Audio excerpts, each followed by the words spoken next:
Assalamualaikum warahmatullahi wabarakatuh. Perkenalkan, nama saya Muhammad Alvin Fadil Mubarok dengan NIM 23090360045 dari Program Teknik Industri. Sebelumnya saya ucapkan terima kasih kepada dosen pembimbing Dr. Insinyur Muryani Emelda Isaryani, STMT IPM. Di sini saya akan melakukan presentasi seminar proposal saya dengan judul Evaluasi Preventive Maintenance pada Sistem HVAC dengan metode Failure Mode and Effect Analysis. Yang pertama kita membahas daftar isi. Yang di bab pertama yaitu latar belakang, rumusan masalah, tujuan penelitian, manfaat penelitian, batasan masalah, dan asumsi penelitian. Lalu yang kedua, bab 2 yaitu Preventive Maintenance Sistem HVAC FMEA Risk Priority Number. Lalu di bab ketiga yaitu ada lokasi penelitian, waktu penelitian, tahapan penelitian, diagram penelitian, dan jadwal kegiatan. Selanjutnya di latar belakang, sistem HVAC sentral pada fasilitas perkantoran PT Pertamina Hulu Mahakam digunakan dalam menjaga kualitas udara, kenyamanan, serta kelancaran operasional lingkungan kerja. Tantangan utama yang dihadapi adalah pengelolaan pemeliharaan yang masih sering bersifat reaktif, sehingga memicu resiko kerusakan mendadak dan pembengkakan biaya perbaikan. Kegagalan sistem ini dapat mengganggu kenyamanan penghuni fasilitas operasional.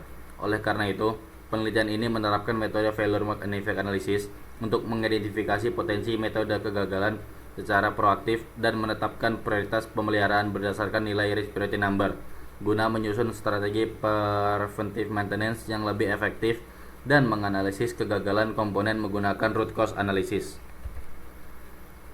Lalu selanjutnya itu terdapat rumusan masalah. Yang pertama itu bagaimana kegagalan komponen sistem HVAC sentral di Pertamina Hulu Mahakam. Lalu yang kedua, bagaimana penerapan metode FMEA dalam melakukan evaluasi preventive maintenance pada sistem HVAC sentral di PT Pertamina Hulu Mahakam. Lalu yang ketiga, komponen apa saja yang memiliki nilai Risk Priority Number paling tinggi dan bagaimana rekomendasi perbaikan yang dapat diberikan. Lalu terdapat tujuan penelitian. Yang pertama yaitu menganalisis pola kegagalan komponen sistem HVAC sentral di Pertamina Hulu Mahakam. Lalu yang kedua, menganalisis penerapan metode FMEA untuk mengevaluasi preventive maintenance pada sistem HVAC sentral.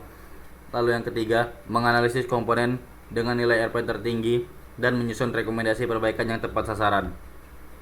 Selanjutnya itu manfaat penelitian. Perusahaan mengoptimalkan keandalan sistem HVAC untuk melalui pencegahan kerusakan komponen kritis secara proaktif demi menghemat biaya pemeliharaan reaktif. Manfaat untuk peneliti yaitu mengimplementasikan teori manajemen pemeliharaan teknik industri secara langsung pada studi kasus nyata di dunia kerja. Lalu yang ketiga yaitu manfaat untuk akademik, menjadi referensi ilmiah terkait penerapan integrasi penilaian risiko metode FMEA ke dalam program preventive maintenance industri. Selanjutnya batasan penelitian. Data yang digunakan merupakan data historis, preventive maintenance dan juga corrective maintenance. Lalu yang kedua, analisis dilakukan menggunakan metode FMEA untuk menentukan prioritas risiko kegagalan serta metode RCA atau root cause analysis untuk mengidentifikasi akar penyebab kegagalan pada komponen prioritas. Lalu yang ketiga, faktor eksternal seperti bencana alam atau kejadian yang luar biasa memengaruhi operasional tidak dianalisis secara mendalam. Selanjutnya, asumsi penelitian.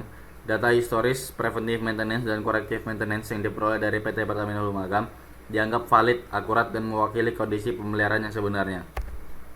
Selanjutnya, landasan teori. Di sini merupakan saya mendapat berbagai studi literatur dari preventive maintenance, FMEA, dan juga root cause analysis dan juga sistem HVAC. Yang pertama, preventive maintenance. Preventive maintenance yaitu tindakan pemeliharaan yang dilakukan secara terjadwal dan berkala untuk mendeteksi serta mencegah terjadinya kegagalan atau kerusakan sebelum komponen benar-benar rusak mendadak. Lalu dari FMEA, dari jurnal Christina dan kawan-kawan 2024, FMEA merupakan metode analisis risiko sistematis yang digunakan untuk mengidentifikasi potensi mode kegagalan suatu komponen. Lalu dari root cause analysis, dari jurnal Muhammad 2024. Root cause analysis merupakan metode untuk menemukan akar penyebab kegagalan sehingga dapat ditentukan tindakan perbaikan yang efektif dan berkelanjutan. Selanjutnya sistem HVAC dari Kurniawan dan kawan-kawan 2024. Sistem infrastruktur krusial di fasilitas industri perkantoran maupun housing yang berfungsi untuk mengontrol suhu, kelembapan, sirkulasi udara serta menjaga kualitas udara bersih bagi penghuninya.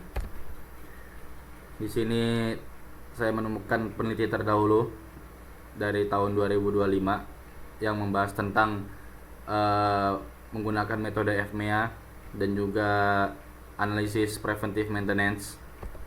Selanjutnya di metodologi penelitian, lokasi penelitian ini dilakukan di PT Pertamina Hulu Mahakam yang berlokasi di Jalan Sudarso nomor 1 Karangjati, Mekarsari, Balikpapan Tengah. Untuk waktu kegiatan penelitian di PT Pertamina Hulu Mahakam akan dilaksanakan sesuai dengan jadwal yang telah ditetapkan berdasarkan izin akses ke perusahaan dan ketersediaan data yang diperlukan untuk penelitian. Selanjutnya di tahapan penelitian, yang pertama tahapan persiapan, 1. Observasi, lalu yang kedua studi literatur. Lalu tahapan pengumpulan data, yang pertama terdapat data sekunder, lalu yang kedua data primer. Tahapan pengolahan data, yang pertama yaitu identifikasi komponen dan fungsi sistem HVAC, yang kedua analisis potensi mode kegagalan failure mode, lalu yang ketiga pembobotan 3 parameter FMEA, lalu yang keempat perhitungan nilai respiratory number, lalu yang kelima penentuan prioritas komponen kritis. Selanjutnya tahapan analisis dan pembahasan, analisis metode kegagalan dominan, lalu yang kedua evaluasi nilai parameter risiko, lalu yang ketiga penyusunan rekomendasi tindakan korektif, lalu yang keempat implikasi terhadap program preventive maintenance, lalu yang terakhir tahapan penutup, yang pertama wawasan dan evaluasi metode yang digunakan, lalu yang kedua rekomendasi perbaikan. Di sini terdapat diagram alir dari yang pertama tahapan persiapan, mengidentifikasi masalah, perumusan masalah, tujuan penelitian dan juga batasan masalah. Selanjutnya ke pengumpulan data, tahapan pengolahan data hingga ke tahapan penutup. Selanjutnya di sini merupakan jadwal kegiatan saya selama penyusunan skripsi, yaitu yang pertama dari bulan Februari hingga ke sidang akhir yaitu di bulan Juni selama 5 bulan. Baik, mungkin itu aja dari saya. Jikalau terdapat salah kata mohon dimaafkan. Wassalamualaikum warahmatullahi wabarakatuh.